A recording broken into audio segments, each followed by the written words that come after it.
Donc quand on sélectionne une des boîtes, on voit ses dimensions.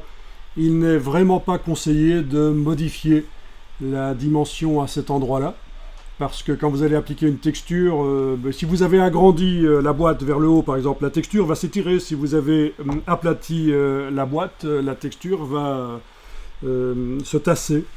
Donc, voilà. Bon, il y a moyen de compenser dans Photoshop sur l'UV mapping, compenser éventuellement un changement qu'on aurait apporté à la boîte. Et donc c'est là qu'un logiciel 3D externe peut être utile. Si le packaging que vous utilisez n'a pas exactement les bonnes dimensions, ça pourrait être utile d'importer un modèle en faisant fichier importer modèle 3D.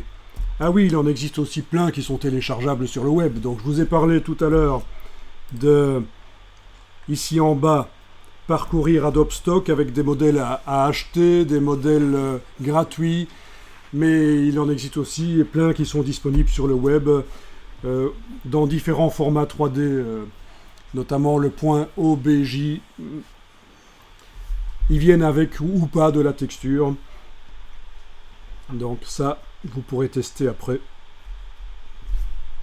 J'ai des ressources où je montre comment utiliser un modèle 3D qui vient de Adobe Stock ou du web.